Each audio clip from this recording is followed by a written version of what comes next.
투미TV 시청자 여러분 반갑습니다. 당신의 부동산 주치 김재경 소장입니다. 정겨운 재개발 지역에 대한 소식들 6시 내구역 다시 찾아왔습니다. 오늘 전해드릴 지역은 바로 성수전략정비구역입니다. 성수전략정비구역에 대해서 소개해 주실 분이 옆자리에 안 계시는데요. 성수전략정비구역 담당자분께서 요즘 워낙 바쁘시다 보니까 오늘도 출연을 하려고 하다가 못하게 됐고요. 제가 성수전략정비구역에 대해서 워낙 관심이 많은 만큼 직접 전달해 드리도록 하겠습니다. 이미 성수전략정비구역에 대해서 정보가 빠르신 분들은 아실 거라고 생각합니다. 이슈가 하나 있었는데 이지구에 대한 부분이 있었죠. 지금 현재 추진위원회 상태인 성수전략정비구역 이지구가 조합 설립이 되냐 안 되냐. 성수전략정비구역 이지구 같은 경우는 2020년 3월에 재개발 일몰제가 다가오다 보니까 이 부분에 대해서 우려가 정말 많았었는데요. 바로 저번 주였죠. 75% 동의율이 넘겼습니다. 박수 쳐도 좋을 것 같은데요. 사실 성수전략정비구역 75% 동의율이 달성될 거라는 이야기는 이전에 저희가 TMI에서도 한번 이야기를 했었던 적이 있었고요. 이 부분에 대해서는 별로 문제가 안 된다고 생각했습니다. 성수전략정비구역 이지구를 좀 더 자세하게 아시는 분들 같은 경우는 75% 동의율보다도 토지 등 소유자 2분의 1 동의율을 오히려 더 걱정하시는 분들이 있었는데 이 2분의 1 동의율이 진작에 넘었었고 그럼 나머지 동의율 모으는 거는 문제가 아니다 라고 했었는데 아니나 다를까 이번에 75% 동의율을 넘겼습니다. 그렇다 보니까 지금 현재 성수전략정비구역은 정말 훈풍이 불고 있는 상태고요. 이러한 부분으로 인해 가지고 다른 성수전략정비 이지구뿐만 아니라 1지구, 3지구, 4지구 다 같이 움직이고 있는 상황입니다. 성수전략정비구역 같은 경우는 말 그대로 한강 르네상스로 인해서 출발했었던 유일한 전략정비구역 중에서 딱 성수만 남아있게 되었는데요. 최근에 이슈가 하나 있었었죠. 바로 2지구뿐만 아니라 1지구, 4지구 건축 심의를 넣었는데 반려가 되었었는데요. 반려 사유 중 하나가 서울시에서 재개발 구역에 대한 속도를 맞추라 이런 말도 안 되는 이야기를 했었습니다. 어느 뉴타운 지구가 건축 심의를 할 때 구역별 속도를 맞춰야 되나요?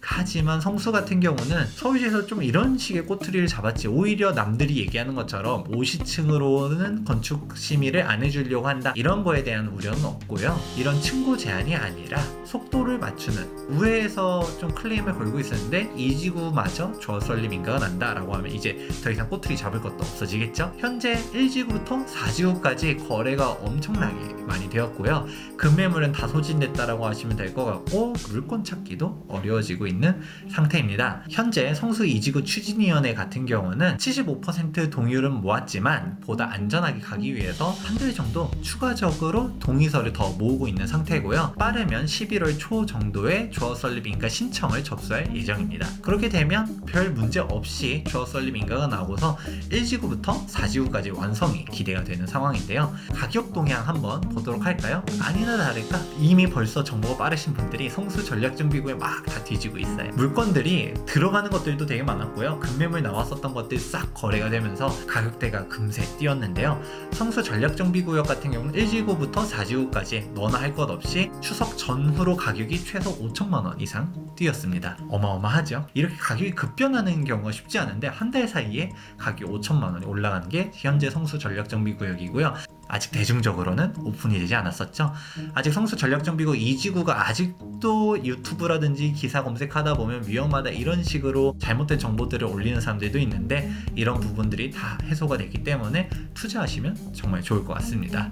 현재 성수전략정비구역 내에서 가격을 보도록 하면 1지구 가장 비싸고요. 그 다음에 4지구, 3지구, 2지구 순인데 가장 초기 투자 금액이 낮다라고 하는 2지구마저도 투자하시려면 금액이 무려 7억에서 8억 정도가 들어갑니다. 그것도 이지구 내에서 큰 물건이 아니라 작은 물건, 빌라 이런 거 하나 매수하시려고 해도 현금만 그렇게 들어가게 되는데 성수전략정비구역에 대한 매력 자체가 워낙 어마어마하지 않습니까? 기본적으로 평지, 대단지 그리고 50층의 초고층에다가 영구 한강 조망 그것도 남향으로 바라보는 그런 엄청난 입지 그리고 바로 옆에 트리마제 가격만 해도 워낙 높게 형성이 돼 있다 보니까 이것만 보더라도 성수전략정비구역에 대한 미래가치는 아무도 이의를 제기할 수가 없는데 한 가지 옥의 티라고 할 수 있었던 이지구에 대한 원만한 해결이 아무래도 100%라고 얘기할 수 없다 보니까 우려스러운 눈초리로 바라보신 분들이 있었는데 이것마저 해결되니까 가격이 이렇게 뛰는 거는 당연하다고 보고 있습니다. 가장 큰 빅 이슈 중 하나가 조어 설립 인가다 보니까 조어 설립 인가가 나는 순간 다른 구역들도 가격이 여기서도 충분히 더 뛸 것으로 기대하고 있습니다. 지금 이렇게 성수 전략정비구역 같은 경우는 핫하게 움직이고 있고요. 저희 담당자분도 오늘 출연하려고 하다가 출연 못할 정도로 정말 바쁘게 움직이고 있습니다. 담당자분 같은 경우는 저희 투미 내에서도 정말 베테랑이라고 할 수 있고 도정법이 워낙 복잡하잖아요. 이런 복잡한 도정법 내에서도 입주권에 대해서 가장 정확하게 판단하시는 분 중 하나니까 재개발에 대해서 궁금하시다 하시면 여기 하단에 성수 전략정비구역 담당자분 연락처가 있으니까 연락 주시면 좋을 것 같습니다. 이번 6시 내구역 같은 경우는 성수 전략정비구역에 대해서 이야기해 보았습니다. 이 지구의 조합 설립 인가를 위한 최소 요건이죠. 75% 동의율을 모았다라는 소식 전달해 드리면서 다음에 또 다른 재개발 구역에 대한 소식이 있으면 찾아보도록 하겠습니다. 영상이 도움이 되셨다, 그리고 또 다른 재개발 소식이 궁금하시다 라고 하시면 좋아요와 구독하게 해주시기 바라면서요, 저는 다음 시간에 또 찾아뵙도록 하겠습니다. 지금까지 김재경 소장이었습니다. 감사합니다.